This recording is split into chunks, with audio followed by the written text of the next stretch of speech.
Good afternoon. Sorry for the delay. As some of you may know, we've just received word that a Blue Angels aircraft has apparently crashed or is down near Moody Air Force Base. The accident took place around 12:30. A Blue Angel aircraft crashed around Moody Air Force Base in Valdosta, Georgia. That's where Moody is, at approximately 12:30 this afternoon. They were coming in to land, practicing arrival maneuvers when this happened. We have no other details. I just did see a report that identified the airplane by number. I hope that you will understand that in situations like this, probably the families have not been notified. So it's and the Navy does not yet have a clear picture of what happened. I think it's a time to withhold details until people can be absolutely sure of what happened and who's involved. So it's a time when we require, I guess, attention to detail and understanding that we should be careful until we know what's right. I have no other details to give you now, and the Navy will be reporting them as they become available. And the plane was coming into land at Moody? At Moody, yes. At Moody. Did they take off from Pensacola? That's generally where they always I don't know where they took off from, I assume, but maybe I don't know where they took off from. That's the Navy will have all that stuff. It was on approach to Moody. An approach to Moody, And right. you don't know whether it crashed in an area where there were homes or anything? I know nothing more than I've told you. And other aircraft were with it? Well, I think that was I don't know whether it was just 4 or there were more aircraft. The Navy will have all this stuff at the appropriate time. It was the team, right. We don't know if the pilot ejected. I have no other details. The Navy will have to provide that as they become available. I mean, obviously, the first imperative is to look after the safety of the pilots, what happened to the pilots, and that's what they've been concentrating on. Search and rescue operations, and other details will be forthcoming later. By pilots, you mean, it was just one plane, right? Just one plane. There was one plane. I don't know whether it was a 1 or 2 seat plane. That's one of the things we'll have to find out. When you say they were practicing an arrival maneuver, does that mean that they're supposed to do a show there? I think they were going to do a show in the weekend. I mean, they generally practice ahead of time. Ken, have you, Iraq has claimed to have shot down an American plane again today. Do you have any information on that? All the information I have says that that statement is false. Let me start with a couple of other announcements. First, we do have some international visitors from Romania who are here, part of Freedom House's International Visitors Program. We welcome you. I think you're here. Romanians there? Yes. One visitor? Good. Welcome. A couple of announcements about Africa, and then an announcement about Russia, and then we'll go into the briefing. The U.S. Amphibious ship USS CARTER HALL with Marines and a Coast Guard mobile training team will participate in a West African training cruise from the 31st of October until the 30th of November. They'll be stopping at a number of ports, including Cape Town. It's where they start. They'll go to Walvis Bay, Namibia, Lagos, Nigeria, Timagana, Abidjan in the Ivory Coast, as part of an effort to expand our military-to-military relationships with African navies. And they'll have exercises on oil spill policing, medical training, and also a number of events called Project Hand Clasp, under which the Navy delivers food and clothing that's been donated by American companies. And as I say, this will be going on for a month. Earlier today, Secretary Cohen had a very good meeting with the new president of Nigeria, President Obasanjo. One of the things that President Obasanjo requested was that we provide training or assistance to Nigeria in teaching them how to create a civilian-controlled military. As you know, President Obasanjo was elected democratically to replace a military regime in Nigeria. And we have been working with the Nigerians to come up with a list of their needs and ways that we can respond to their needs, and there will be more on that as time continues. Also, next week, November 1st, the new Africa Center for Strategic Studies, which we've set up to encourage democracy in Africa, will hold its first seminar in Senegal, and that will last, I think, for 12 days. And this is a seminar that will deal with such things as democratic civil military relations, national security strategy, and defense economics, how to support defense establishments. There are representatives from 43 African countries will be there, along with 6 African countries.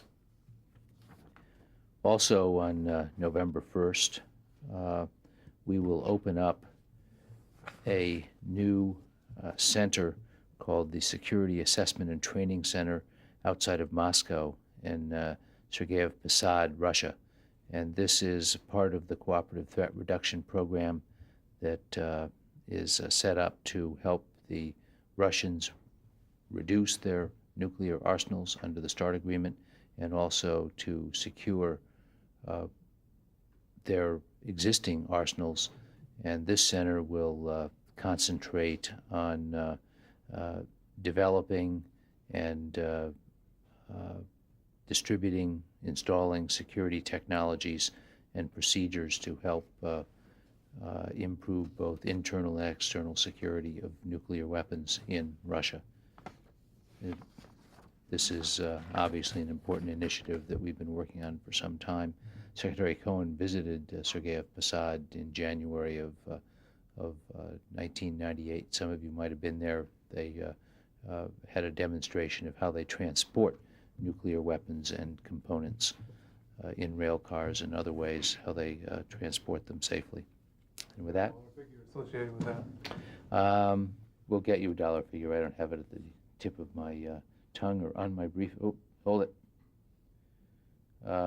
We'll get it for you. How many people, is this a little bitty thing, 3 people in an office, or 100 people, or what? No, actually, it's part of a very broad weapons protection effort, and I don't know how many people will be there, but we'll get you some details on that. Is this the Clinton Yeltsin initiative, or is that something separate? On the missile initiative, setting No, up this the is- permanent missile office in Russia. This is something No, separate. no, you're talking about the Shared Early Warning Center. That's a separate initiative entirely, another important initiative. Ted Warner's briefed you on that, but this is a separate initiative under the Cooperative Threat Reduction Program that's one of a number of steps we're taking to improve their security, help them improve the security of their own nuclear weapons. Could you change the subject? Sure. Could you fill us in on the training that's going to begin for the 4 Iraqis next week in Florida? What it entails? As you know, the Iraq Liberation Act, which I think was passed at the end of last year, sets aside $97 million to help develop and support opposition to Saddam Hussein. This is to basically develop and support forces for democracy, for a move to democracy within Iraq. And we have just made, the administration has just made its first 2 decisions to start using some of that money. The first decision is to spend $2 million on equipment that will be used to set up a headquarters by the Iraqi opposition movement. There's an umbrella organization called the Iraqi National Congress that represents 7 groups that we have, that the president has selected, or he issued a presidential determination in January selecting 7 groups with which we'll work to develop as a more effective opposition force, and the umbrella organization for them is the Iraqi National Congress. We've been dealing with that group as the representative of all the other groups. So $2 million to buy desks, fax machines, telephones, computers, file cabinets, and other office infrastructure that's necessary to set up and man a headquarters. Second, $3 million has been earmarked for training support. This will be spent over a period of time, and it will be spent on five types of training. This is leadership training, management and administration, training for setting up a civil society, legal issues, that's human rights, peacekeeping, basic legal approaches to setting up a democracy, and what we would call political opposition skills, which involve everything from organizing to communications to media training. Is that all military, or is that military and civilian, training for military and civilians? This is training for to train people to be able to set up a democratic movement, essentially. We want to train people in the mechanics of democracy. We want to train people who can be prepared to do two things. One, to begin working to build a democratic movement outside of Iraq. We hope that sometime it can begin to operate in Iraq as well, and to train people who would be ready to set up a democracy and operate a democratic government when a change of government comes in Iraq. We agree with our allies, friends in the region, and P.J. Crowley's here. He's just come back from the region, and we'll talk to you briefly about some of Secretary Cohen's discussions on the trip about Iraq. But we all agree that the Iraqi people would be better off with a different leader other than Saddam Hussein. And this is an opportunity for us to begin to work with people outside Iraq to develop an Iraqi movement for democracy. This training at Hurlburt Field is non-lethal. It's all non-lethal. The training at Hurlburt Field is being provided by the military. Will all of this $3 million be provided by the military, or will that be both State Department and military programs? I think most of it will be provided by the military, but some of it could be provided by the State Department. And we have a series of schools that you could say includes the new African Security Center. We have a series of schools here and around the world designed to train people in how to operate in democracies, how to run militaries in democracies, and to give them the basic skills they need to begin to introduce democratic government to a country. Just one quick follow-up. Where will this center be set up at the Iraqi National Congress? That's for them to decide. They're holding a meeting this weekend in New York. I think it's one of the questions on their agenda as to where they should set up this headquarters. Ken, is this the first time that these schools have accepted students that aren't sponsored by a sovereign government? And doesn't this set some sort of a precedent? That's a very good question, and I can't answer it for sure, but certainly most of the students are sponsored by sovereign governments. And I can't say for sure that there have never been other non-government sponsored students there. Yes, Jim? Can you rule out that these classes might move on to military skills when you get finished with civics lessons and fax repair? Well, all I can tell you is that right now the plans are to focus on the skills needed to learn about government and to govern, the skills needed to set up an effective opposition. Right now, of course, this opposition is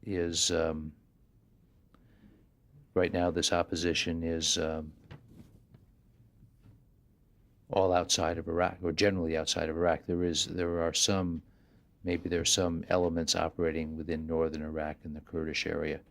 But what we're trying to do is work with an umbrella group that represents Kurds, it represents Shiites in Iraq, and also Iraqi Sunnis. The dominant religion in Iraq is Shia Muslim. But the ruling religion in Iraq, the greatest number of people are Shiites, but the ruling coalition, Saddam Hussein's Ba'ath Party, are Sunnis. So we're working with people across the religious spectrum and also from the Kurdish community to develop an effective opposition.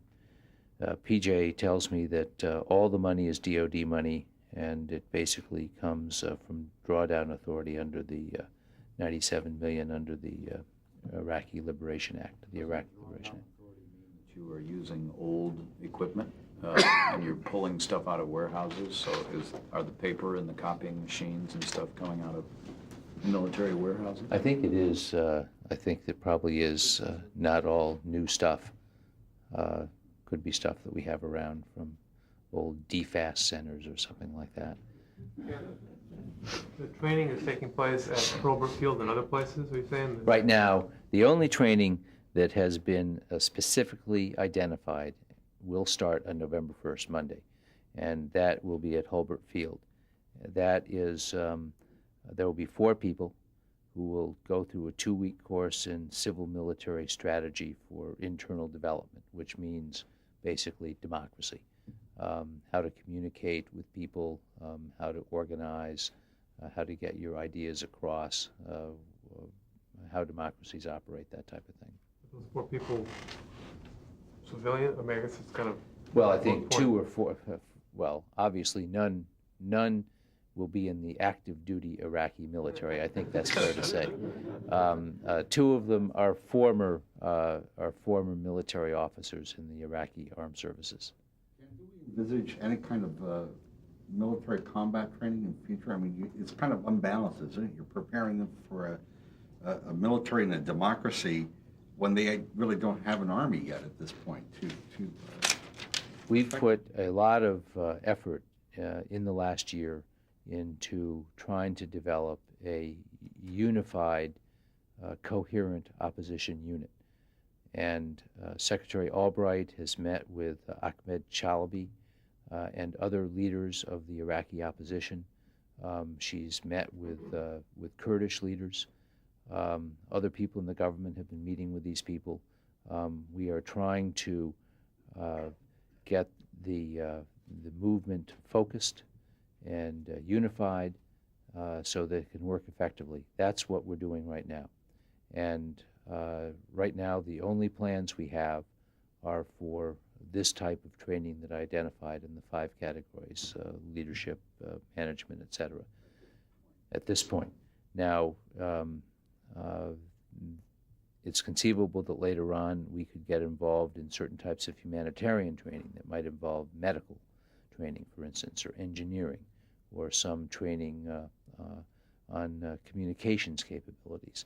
But that would be a next step, and now all we're looking at is this type of training. These are all such benign kinds of things you're describing.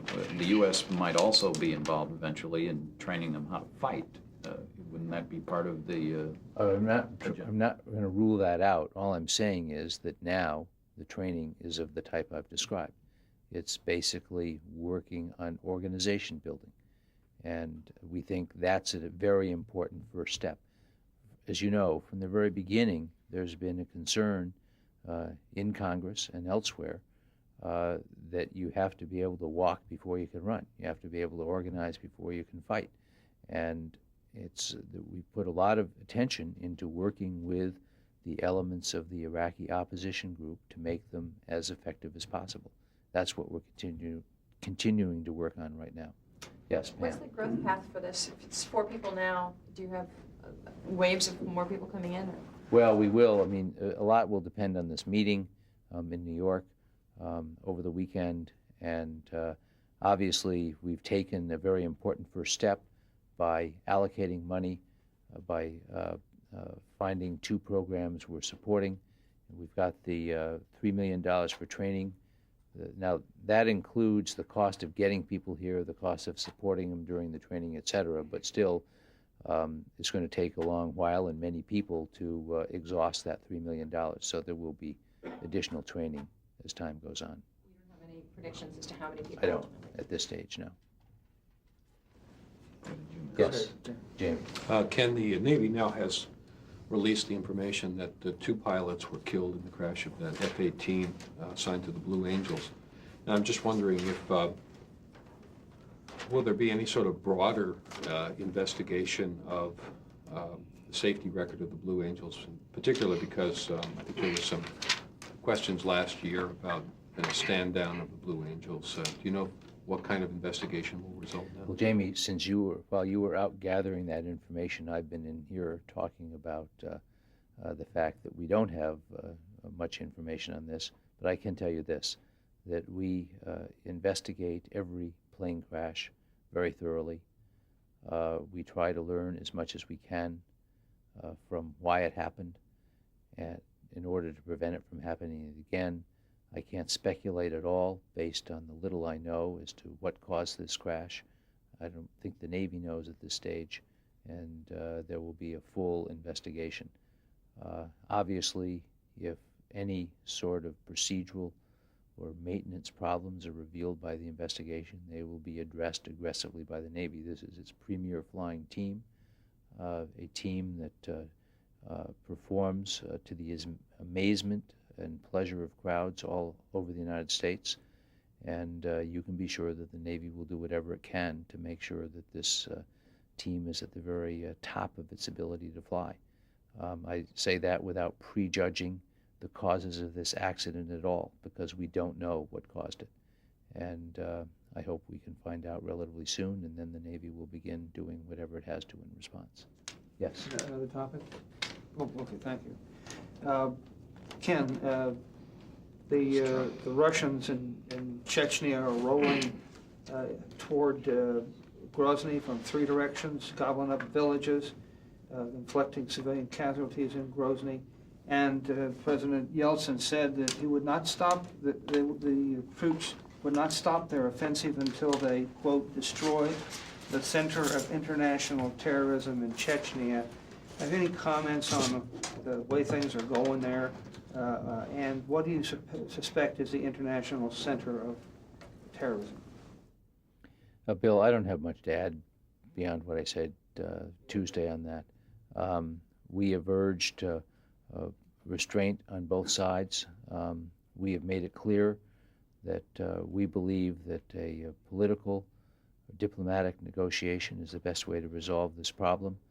But I've also said that Russia has responded to what it considers to be a legitimate terrorist threat. A number of bombings in Russia, hundreds of people killed. They believe this terrorism emanated from Chechnya. Now, as I said, we believe that negotiations are the best way to settle this, and we have urged restraint and actions that lead to a minimum of civilian casualties on both sides, and that remains our policy. American military liaison talking to the Russians about what they're doing? Would this be a time when our people would be in touch with the Russians? Well, we have communications with the Russians all the time. We're clearly not providing any sort of advice on this particular issue. This is an internal issue to Russia. Yeah. Yes. Just about Vieques, is there going to be a meeting next week with the Puerto Ricans here in the Pentagon? And when is the Secretary going to make his recommendation to the President? As you know, after the Rush Commission report was completed, the Secretary asked Undersecretary Rudy DeLeon to open a dialogue with the Puerto Ricans over the recommendations in the report. And that will happen on Monday when Rudy DeLeon will meet with the Chief of Staff of Governor Roseo here at the Pentagon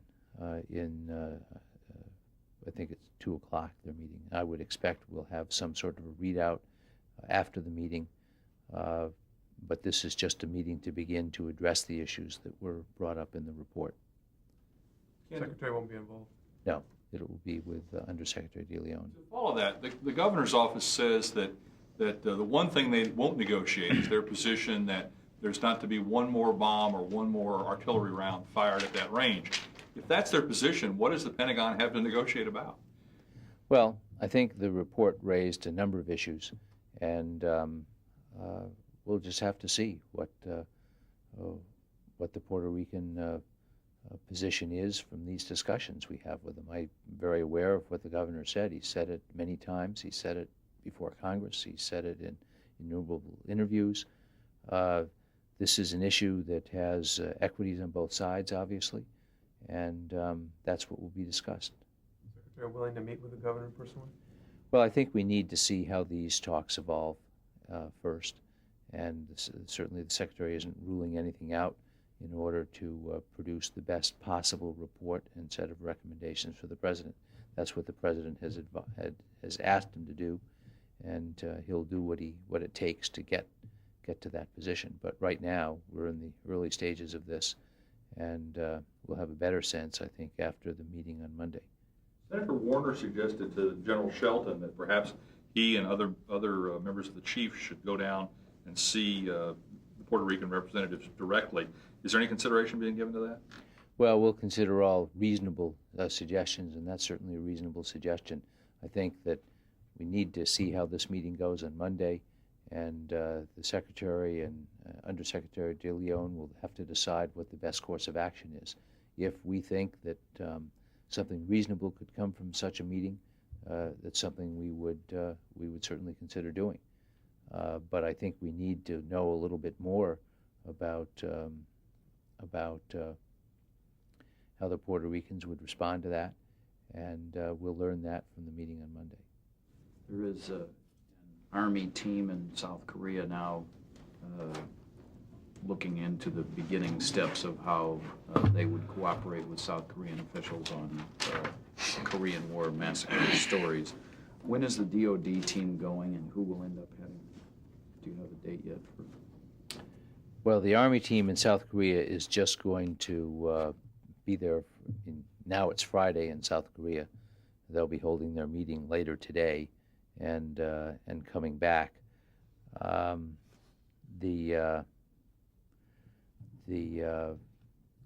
will be more going later, and there may be some Koreans coming here as well to look at archives or records. I don't think I have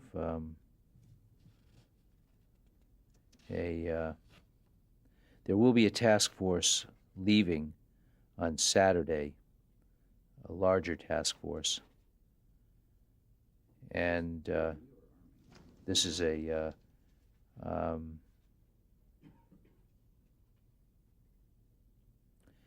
this will be a broader task force that will go over there to review the situation, and they will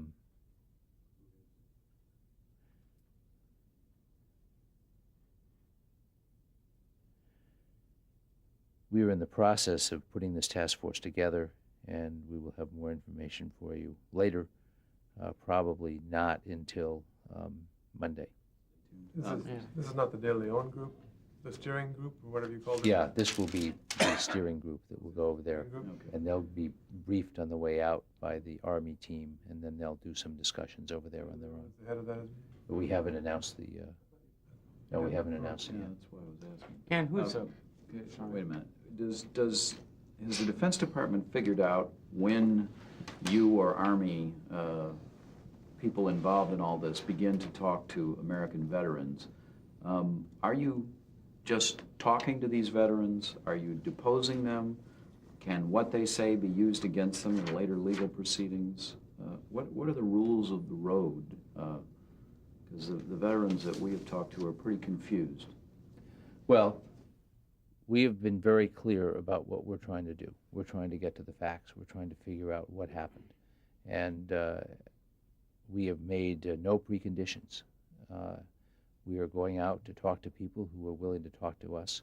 We're reviewing records. We're going to talk to people in Korea and obviously people back here. We'll do a very extensive record review. That's already started and is well underway. And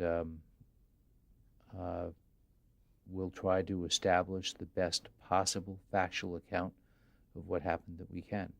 And that will involve both what happened, if anything, and why it happened, the circumstances under which it happened, a general context for what happened, if anything did happen, and present that report. And can the statements that a veteran makes to your review panel be used against him in a later legal proceeding? This is not a legal proceeding, and it is a fact-finding mission, and I think that we should be very clear about that. Those questions, we've made no determination on that. So it will, obviously, people felt free to talk to the Associated Press. We hope that they will feel free to talk to our team trying to find out exactly what happened.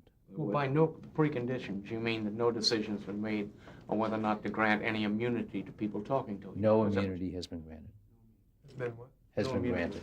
Granted? And Granted. is it possible to grant immunity anyway because you're dealing with two different sets of laws because the Korean War I don't think wanted to, could you? that has not been a fundamental issue of this review. What they're trying to do is assemble the facts and find out what happened. They have not looked at questions that go beyond the facts. If appropriate, they'll have to look later at a whole range of issues. One issue that's been raised is compensation. No decision has been made on compensation. Whether or not there's any compensation will depend on what the facts turn out to be. But we're a long way from having a complete picture of what happened yet, and I think it's premature to talk about all these other issues until we find out what the facts were. It's not premature if you're an aging veteran and suddenly you realize that what you say might in the future be used to prosecute you. It's not premature. For them, they're potentially in legal jeopardy by opening their mouths to you. Well, that's not, as I say, right now the goal is to learn the facts, and it's premature to talk about any sort of legal liability or jeopardy at this stage because we don't know what the facts were. When we learn the facts, we'll be able to make other decisions. Sure. If it turns out through this fact-finding investigation that there is the potential of criminal culpability by members of the American Armed Forces at that time, would then a criminal investigation begin? That question, I can't answer that question. It's hypothetical and it's premature. Right now, we're trying to find out what happened, and that's our first step and our biggest responsibility. And Secretary Cohen has made that clear in his statements on this, as well as his letter to President Kim Dae-jung. We will just have to see where the facts take us. But the most important thing is to find out what those facts are. Thank you. I just wanted to have PJ give you a brief to go back to the Iraq and talk briefly about Secretary Cohen's comments with the Middle Eastern leaders. So you can give PJ that.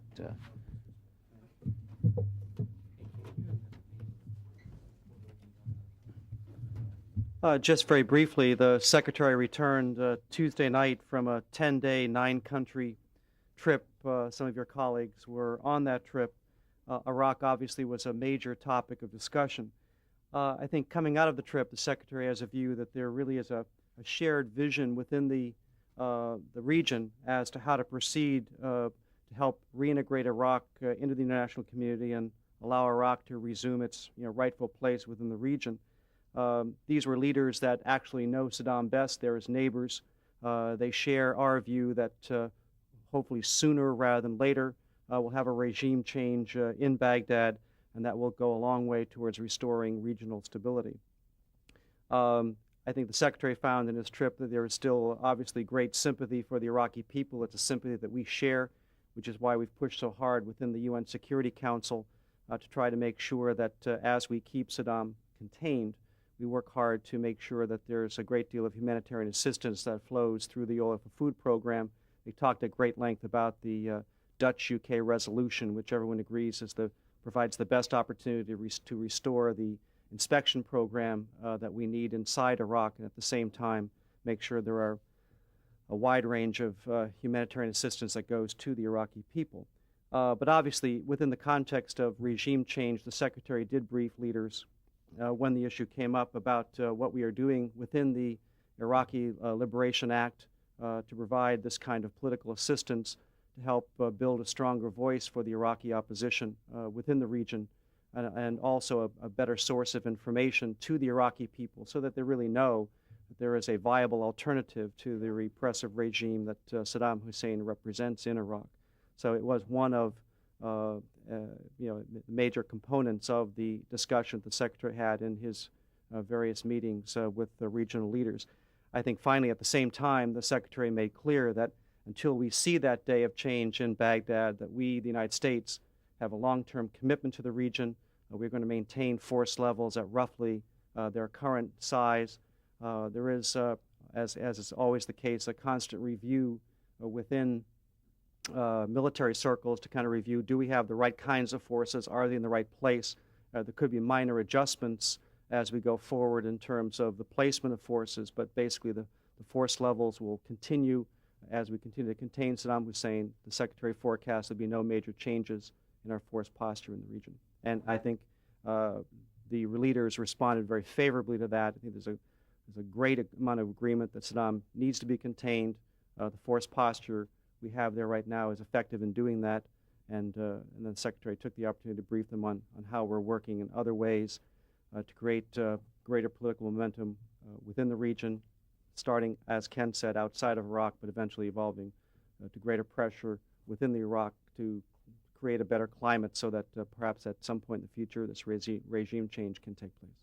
Was the decision to put supplies and equipment for another U.S. brigade on barges or ships in the region rather than on land, was that our decision?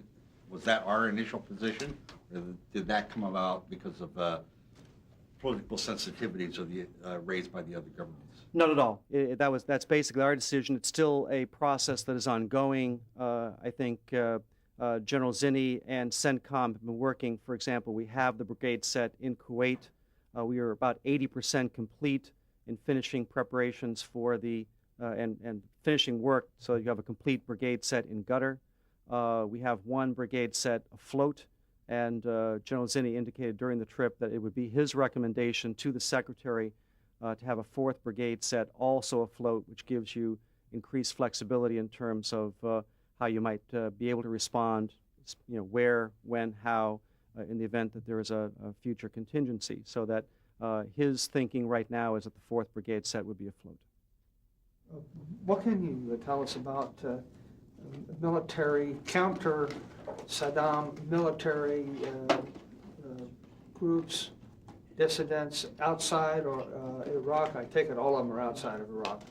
But what about what's going on up in the north with the Kurds? I think we've invested a great deal of time and attention. There have been at various times conflicts between the PUK and the other group in Iraq. We've negotiated with them so that there's really peace in the north. And I think one of the things the Secretary mentioned to regional leaders was the fact that the UNICEF report that just came out recently showed that because there's unity in the north in an area that Saddam does not control, you're seeing vast increases in the health and welfare of those people compared to in the south, where Saddam still has more or less complete control. And that's where you see that he has manipulated the system, and the health levels for children and other groups is not as good. So he did make that point to various leaders. But there is right now a relative stable situation in the north. They're better off because of it, and we continue to work with them within the umbrella of Iraqi opposition groups to try to make their efforts as effective as possible inside the region, build up better political support inside the region, and then ultimately inside Iraq, so that they know, the Iraqi people know, that there's a viable alternative to Saddam Hussein. You did correct one thing that I said.